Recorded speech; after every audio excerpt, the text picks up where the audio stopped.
And you're welcome. Now, our next conversation shines a much-needed spotlight on a deeply troubling issue: femicide in Nigeria. In 2024 alone, at least 133 women and girls were tragically killed in gender-related violence, as revealed by the 2024 DOHS Cares Foundation Femicide report. Now, these are not just numbers, these are actual lives lost, futures stolen, and families left in devastation. From the heartbreaking case of the 3-year-old girl in Bauchi State to the monthly toll of women across the country, the data underscores a growing crisis that demands urgent attention. And so joining us this morning to discuss this issue and explore solutions is Bose Ironsi. She's the Executive Director of Ireti Center and Foundation of the Women's Rights and Health Project. Ms. Bose, Ms. Ironsi, you're welcome to the program. Thank you so much. Also joining us later on will be Mrs. Ololade Ajayi. She'll join us in the course of this conversation. But the number from the 2024 femicide reports, they're horrifying, harrowing. What do you think is fueling the rise in violence against women and girls in Nigeria? So first, let me say thank you for having me here. Thank you. But I want to say that number is even underreported. Wow. Seriously underreported. Why? Because it's... Because, you know, if you look at the kind of silence around issues that concerns family, people see it as a family issue. Of course, most of these femicide issues occur within the family environment, and it's usually caused by intimate partners that within the family and all that. So it's like a norm that is unacceptable. For example, honor killing. If a child, you know, there's a belief system that a child should be married at the age of 13 or 15, and she's saying, no, that can't happen. And the mother believes, and the father believes, and the community believes, they're not going to report that cases. However, it is so sad is that we are just looking at those that are reported, but there are a lot that are happening that is not even tracked to being as a result of femicide. For example, organ harvesting. You know, girls' organs are being harvested, and after 2 or 3 months or so, they died as a result of complications. Nobody is talking about that. You know, then you look at kidnapping and organ harvesting, you know, cut off the breast, cut off all the, you know, private parts, all in the name of getting money. And nobody is talking about that. We are looking at the person who died as a result of maybe a fight and all that. But generally, femicide is high in Nigeria. Well, ma'am, you started by saying that it's often a case between intimate partners. Now, partners being the word here to underline. However, then you now talked about honor killings. And honor killings is, if I'm correct, often has this either religious or cultural nuance to it that causes people to believe a certain belief system that says you have to uphold a tradition. Right. This is happening inside of Nigeria, you're confirming. I mean, I know that in parts of the world like and Bangladesh and all that, exactly, but in Nigeria? Yes, it does happen. So culture has a very big role to play in this. So how can that be addressed when culture and tradition and religion, which is a big form of part of our society, is actually what's pushing this kind of act? I think it's also because we are not looking at femicide as a huge crime. Even though the woman died, it's like an accepted norms because it's coming from that perspective that, I mean, why would you even go against that law, all right? But there are laws that have, for example, the Violence Against Persons Prohibition Law. In short, even internationally, the UADHR, Article 3 says right to life.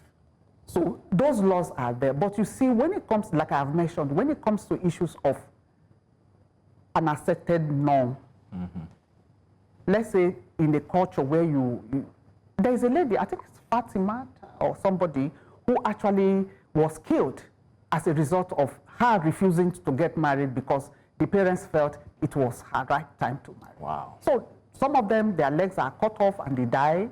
You know, they are thrown away because they feel that they are going against, you know, the norms and belief system of that particular culture. So it does happen, and it's happening. There was a case in Ebonyi State where a lady came to say, I have an inheritance right to my father's property. And she was murdered. How dare you come to say that are you a man? To have come to say you want to claim, you want to be part of your daddy's Are people getting inheritance. punished?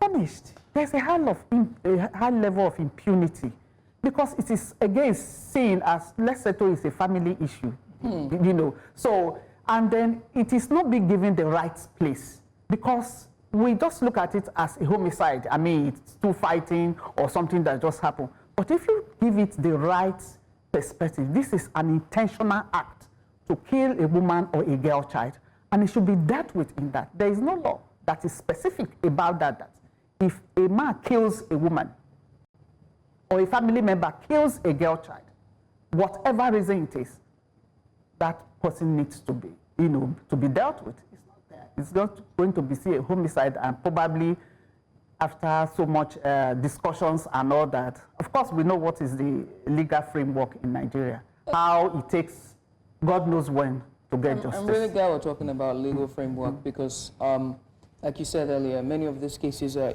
underreported or they lack, you know, follow-up investigation, you know, thorough investigation into the matters.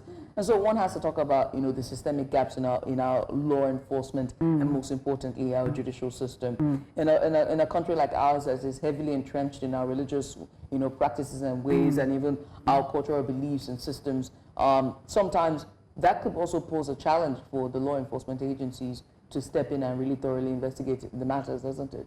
Yeah, just let us not even look at femicide as somebody died. Let's look at simple as gender-based violence, sexual violence. You see a father sexually abusing a daughter of 7 years. And people are saying, but what did he do? It's just the father now, but you want to send the father to jail? What happens? And then you'll be amazed, the culture, the society where she is telling the woman, so you want to watch your husband going to jail.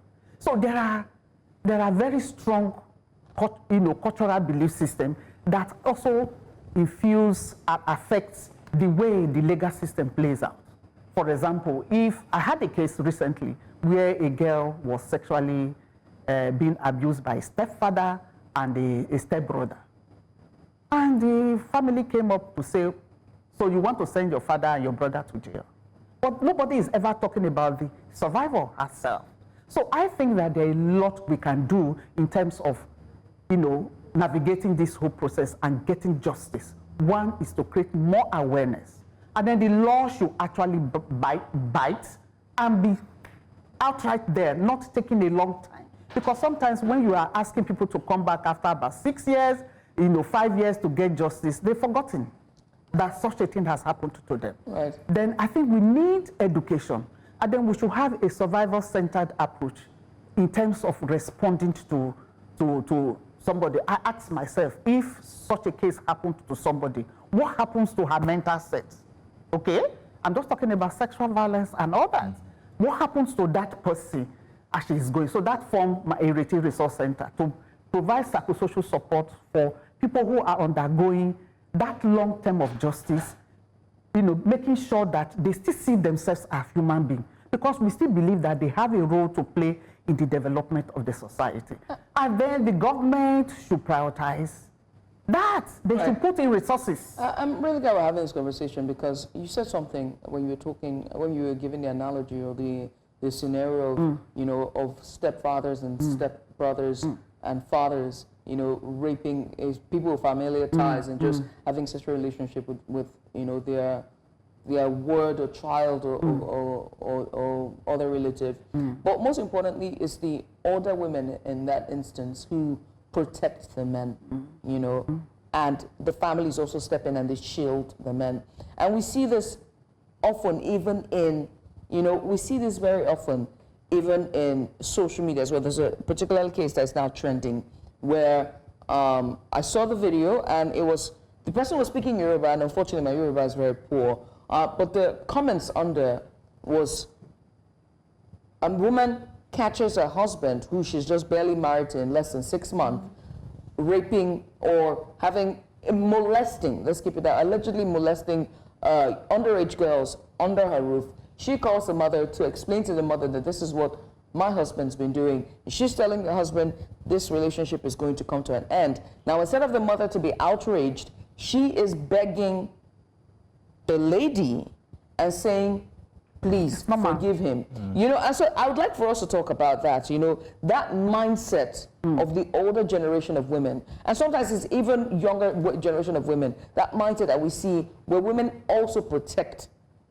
the perpetrators of this crime as well. We're going to get into that, and that will set the tone for our next conversation after the break. It's back to switch gears to our discussion earlier about femicide. Our two guests today is Mrs. Bose Ironsi. She's the founder of Ireti Homes. Hopefully I got that correctly. Ireti Resource Center. There we go. And we also have with us Mrs. Ololade Ajayi. She is the founder of DOHS Homes as well. Cares Foundation. There we go. And she is also, they are the persons who put out the report on femicide, which is what we're going to be discussing today, gender-based violence and community and everything. Now, before the break, I was talking to you, Mrs. Ironsi, about basically the mindset of women when it comes to reporting perpetrators of this crime and how they band together and protect perpetrators. Family. Why is that? So it's because of what they learned. It's a socialization process over years. It's as a result of cultural belief system. So it's not just going to happen. Maybe our generation are going to be frowning at that. You ask yourself, why did female genital mutilation, you know, stay for such a long time? Because people believe that it's, you know, there is a reason for it's a status thing. Okay, it's something that they must hold on to. It's a belief system. It's a patriarchal society where they have to take that decision to hold on to those culture. So, but over years, you can see that there is, you know, there is beginning to be a change in the narrative as people are beginning to create awareness, education about it, to say, no, these things are not normal. My mom is 95 years old, and when she's talking about female genital mutilation, she used to tell me about how it is, you know, the father killed a cow, so that, and all that. And by the time I gave her a good analysis of the biological implications of female genital mutilation, she was like, so why did they do it? It means that was ignorance of the highest order. I said, yes, but a lot of people have died. A lot of people have, you know, paid the supreme price because of that belief system. So you don't expect that. You see a woman who is undergoing, because femicide does not just happen. It's accumulation of domestic violence and all other things that happens, right? But you see, people will say, mothers of those days will say, my dear, remember, your father did it to me and here I am. But is that what we should be accepting at this time? But it's beginning to change, that's the fact. And I give kudos to women over years that have said something must not. Sometimes we overlook something. There are about women, I don't call it riots. It's, what's the best word that you know, we all use? Resistance. We are saying, no, this tax something will not work. It's been there. People have been resisting gradually and all that. These days, mothers are not going to accept that. They are not going to say that, no, beat my daughter and that will be accepted. No, it's going to change. But it's been there for a very long time. We know of the umadas, the women who are the, you know, the senior women in community level in some cultures. But that is beginning to change. And as a result of the efforts of media, creating awareness, education, changing the narrative, sending girls to school, and all that. Mr. Jai, you were the ones who put out this report for DOHS, femicide in Nigeria. The numbers are staggering, and Mrs. Ironsi was saying that that to her, it's still that number still it's doing injustice to the number. It's not really capturing the entire situation that we face in Nigeria. And I want to ask you, in you compiling this report, what were some difficulties and challenges for your team? And do you also align with her assertion of the report? Yes, I do. She's entirely correct. The numbers that we have put out, we have put out 133 for this year, but it's barely scraping. The figures are probably triple of that.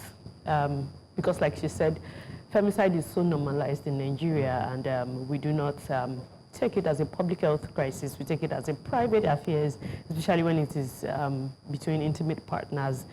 And it's barely reported. The cases that we have, you know, our database, the cases on our dashboard are cases that we can verify.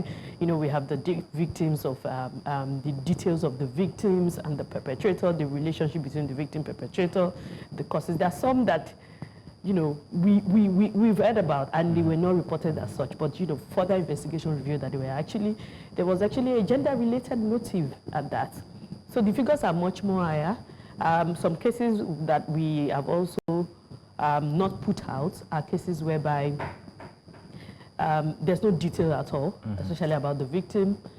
We just said that there's a dead body somewhere and there's nothing to prove that. And these happen often, these cases of dead bodies just popping up in places. Oh, there are a lot. People don't really... Especially missing women and girls. Yeah. They usually end up being cases of femicide. So these are the stories that we hear, but what about stories of perhaps cases that reached a good conclusion where somebody was punished? I think we also need to hear that story so people can take sample and notes that, okay, if this is happening, or even see it from when it's just a budding instance and say this is where this might go. So are there any instances you can tell us? For us at DOHS, we believe that no victim of femicide in Nigeria has gotten justice as far as we are concerned.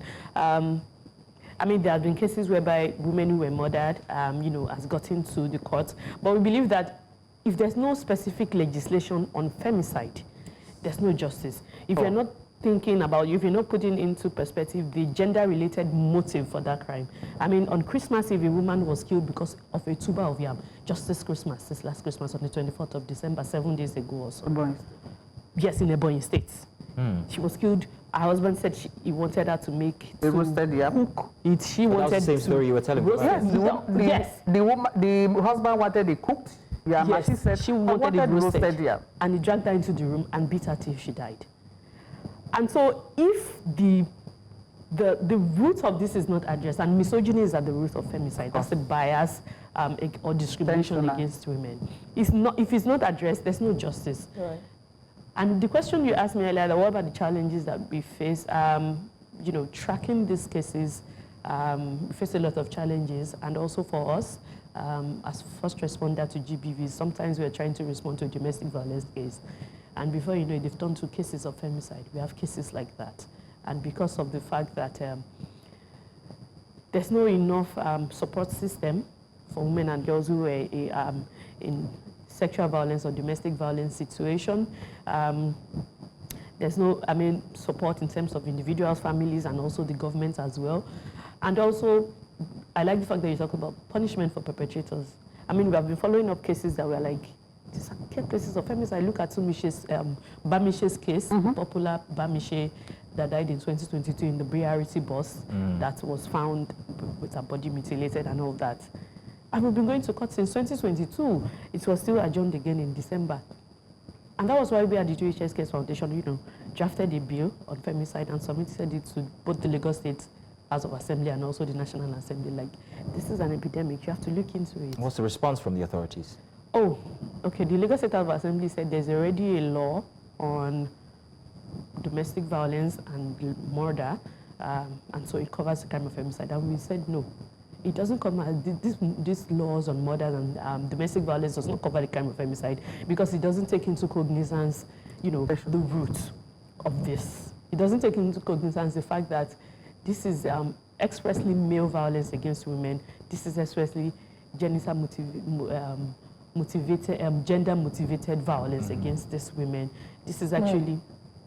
And so it now begs to ask a question about, you know, how best can we now challenge this norms? How can we dismantle harmful practices and belief systems in our communities? You know, because as you rightfully said before the break, Nigeria is very entrenched in our societal systems and belief, as well as our religious belief as well. And all of the religion that we practice here in this part of the world is predominantly patriarchal. Yes. We have to tackle so many things.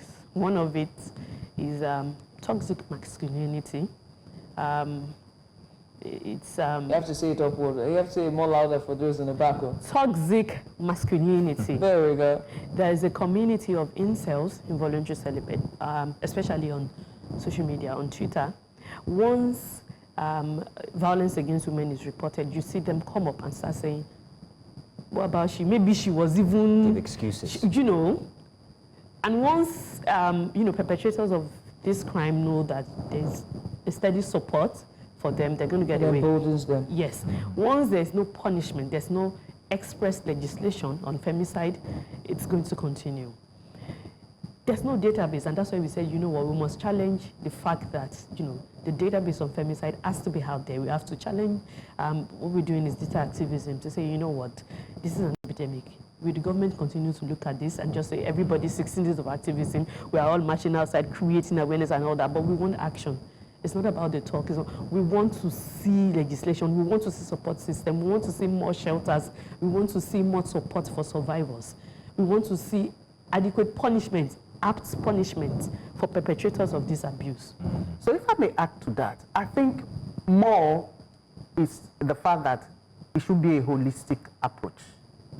We must be intentional in addressing the issues of violence against women, because it starts generating. The person that was killed by intimate partner, it didn't just start one day. Probably start from abuse, start from physical slap and all that. I think for us to be able to change those belief systems, the community must be, you know, they must participate in the process of changing the narrative. It's about behavioral change. It's about seeing what is right and actually benefiting from what is right. So most times when these laws are enacted, really, the community people are not, they're not even aware. For example, for the past 17 years, what I have discovered, when you say Lagos State is saying there is a domestic violence law, in 2007, when I started, I decided that I'm going to take this domestic violence law and engage the community. And I'll be doing that, and I've printed almost 70,000 copies of that domestic law. What was I trying to do is to say that the law, the people need to know the law, because the ignorance of the law is not an excuse. And if the people know the law, they will be able to demand for justice. Do you also think that the trust deficit of our law enforcement agencies also contributes to the silence? So I also 100%. think that's another bug. In short, 5 years down the line, when we did our narrative and analysis and evaluation of the work we have done in Lagos State, we realized that, oh, there is a cross of people that we are leaving behind, and that is the law enforcement agent. So we decided that, okay, so let's engage the law enforcement agent. But what do you find? You train a set of people, before you know it, you see them at the, what's it called, at the traffic as traffic warding.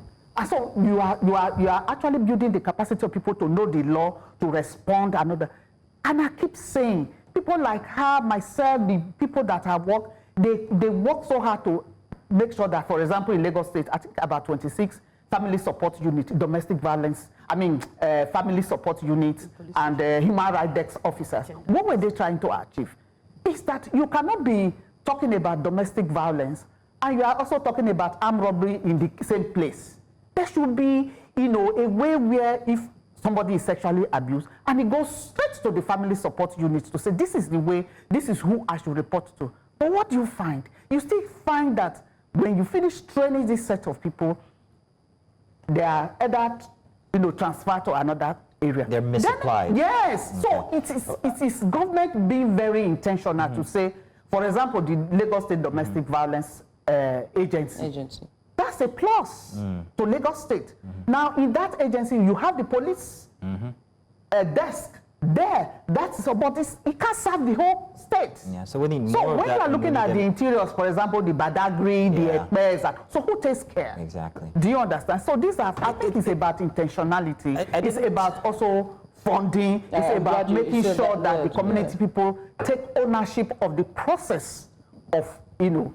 You mentioned so many things. You mentioned that they need to know the law. The community needs to know the law first off. We need to train more authority, people in authority to also help to be custodians of this law and or bring people to book. But I have a question for you as a founder, and also you run an NGO as well. Now, in other crimes, you'd have situations where people who are undergoing these kinds of perhaps threats from family members or spouse can be removed from that environment. There are Shelters. Shelters, exactly. Do we have such here in Nigeria? Do your organizations offer such help to people who might be in distress like so? Okay, so yes, there are shelters in Nigeria. There are shelters in Lagos State. Lagos State have their shelter. Then you have private shelters that people can also say, you know. For example, the first private shelter was put in place by Project Alerts, and is still, you know, it's still ongoing. Other people have had shelter. But are they enough? No. Not at all. Not at all. It's like scratching the back of what. That's an idea of how big this issue is. So it's huge. Then another thing is the fact that, like I mentioned before, so you put people, everybody cannot go to the shelter really, because the family will say again, why are you taking our daughter to so place and all that. But I am also very concerned about the mental health of those people undergoing those Thank processes. you, ma'am. I was going to go there and ask a question, and I want to redirect that to you, Mrs. Ajayi. Yeah. Stockholm Syndrome is a thing. Have you experienced cases like that where people who are experiencing these threats still want to go back to that environment irrespective of whatever harm they're subjected to? It happens, but oftentimes most it's because the survivors do not have enough support. They do not. I mean, if you as a woman, you're assured that when you leave that environment, despite the fact that you know, you're leaving that breadwinner who has been abusing you, you're sure that your children will get education. You're sure that, you know, there's shelter and all those provisions. Hardly do they go back, and they thrive.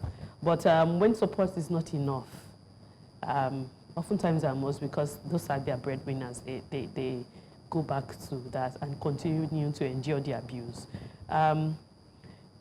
Those are very traumatic cases for us, because it's more or less like the effort you're putting, there's no result. And for us, we do not have a shelter. We're working towards getting a shelter, but the shelter is expensive to maintain. The children have to go to school. They have to feed 3 times daily. We do not have a shelter. We do not even have, you know, the resources to rent a shelter. Recently, I was looking on the news, and when I saw, I think it was, they said they seized some houses from Emefiele, 750. I'm like, give us a shelter. Yeah. Shelters. I'm glad we're talking about, you know, shelters, but I also, this is Lagos State, right? Commercial hub of Nigeria.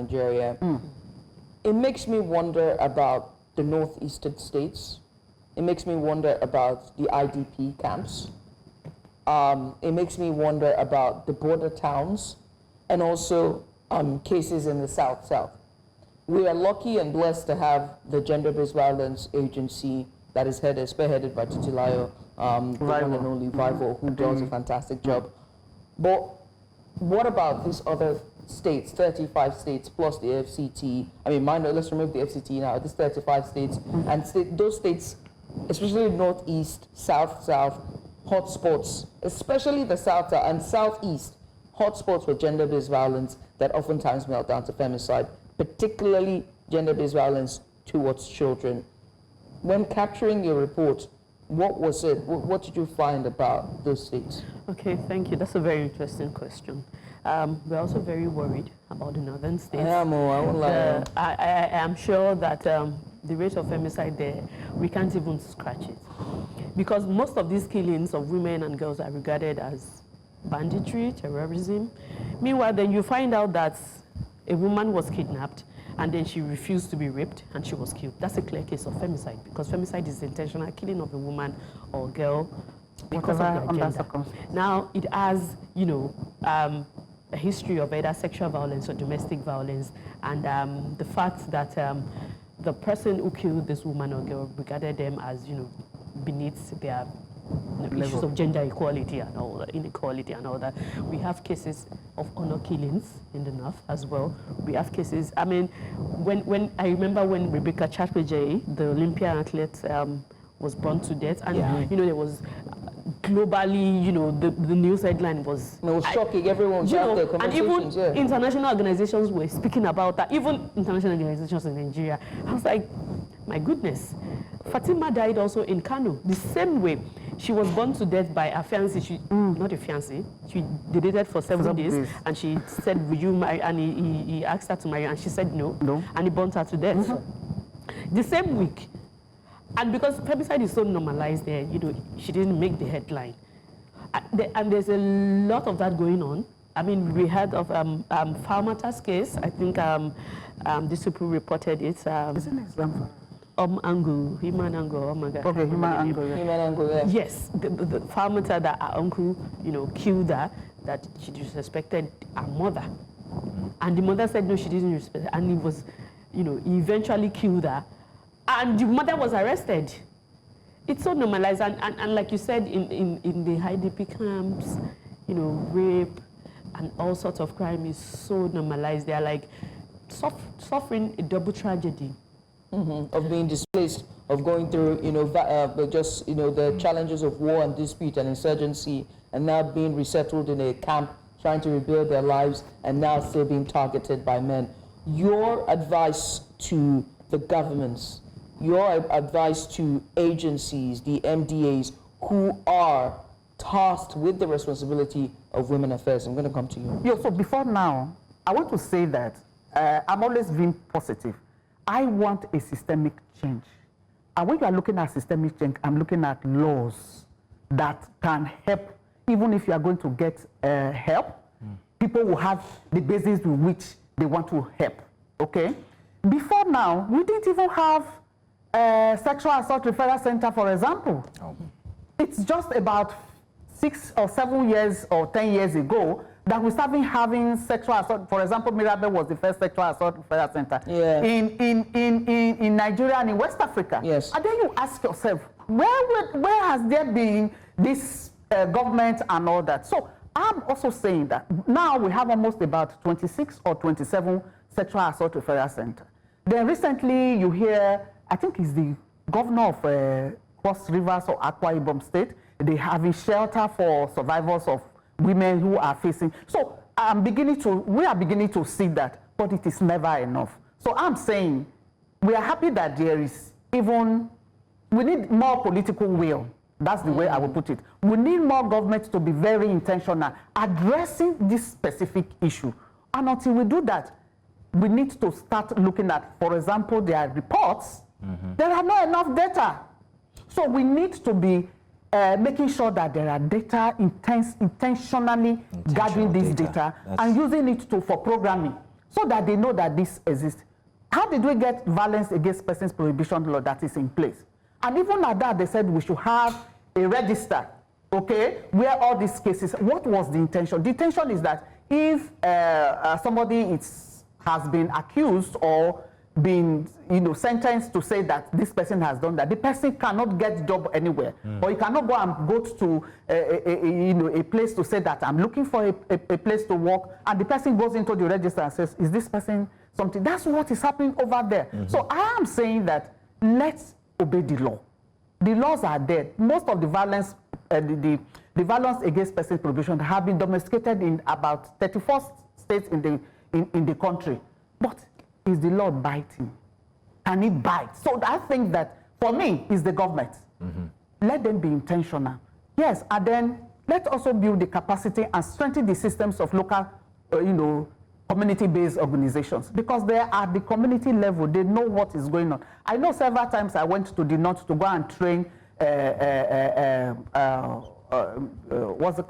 train the police officers, community-based organization, in even identifying, when these things happen, because they don't know. Well, we're going to end this conversation now, but no one said anything about the role of traditional rulers in the North, especially where it has to do with honor killings. What has their place been? If you can summarize that, Mrs. Ajayi, real short, because we need to wrap up. Okay, for me, I always say tradition and religion are the twin tools of patriarchy. So these leaders have to be intentional about tackling violence against women, because the thing is that violence against women impacts on everyone, impacts on the nation's economy, and I think that the government needs to invest more in research on violence against women. But yes, like she said, the traditional leaders and religious leaders need to be trained to be more sensitive, because oftentimes they bring these cases before them, not even to law enforcement agencies, and they treat this as private affairs, domestic issues. But then what we're saying is that we do not want these issues to be private affairs anymore. We do not want it to be personal anymore. We want it to be political issues because the personal is political. Yeah. So, first off, unlearn for the traditional rulers and then instill the proper way of attending to these issues. Yes. Wow, very Ladies, interesting. we must say thank you. Yes, indeed. Thank you so much, Mrs. Very robust Bose conversation. Ironsi, and also to you as well, Mrs. Ololade Ajayi. It's been quite the conversation that we've had here about femicide in Nigeria, tackling the rise in violence against women and girls. That's all of it we can take for this time. When we come back, I know you've made a resolution for a new you and a new body, but the question is, has the steam run out? After the break, stay with us. Only how many days? Come on.